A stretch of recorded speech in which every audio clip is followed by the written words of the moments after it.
Le groupe ACP a été motivé à s'intéresser aux barrières techniques au commerce à la suite de la mise en place du règlement REACH qui réglementait l'échange commercial de certains produits chimiques qui sont utilisés pour extraire, par exemple, certains produits de base, comme des mines, par exemple, du sol, etc.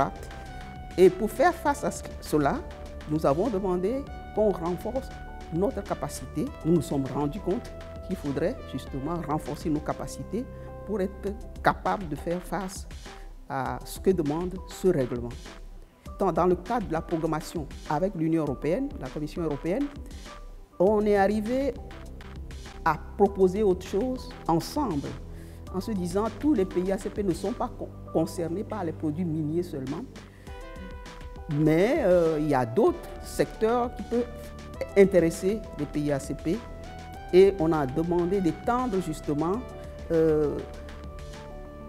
ce programme à d'autres secteurs. Et c'est comme ça qu'on est arrivé à parler de barrières techniques au commerce qui couvrent tout en général.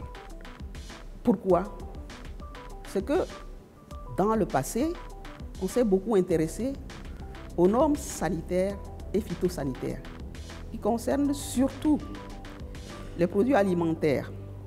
Au moment où on est en train de signer des APE avec l'Union européenne, on s'est dit bon, on ne peut pas vraiment tirer un grand avantage de ces APE si on ne s'industrialise pas. Il faut s'industrialiser.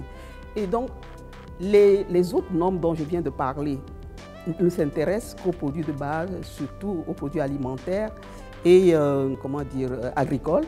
Et donc, il faudrait qu'on voit les autres normes qui peuvent avoir un impact dans le domaine industriel.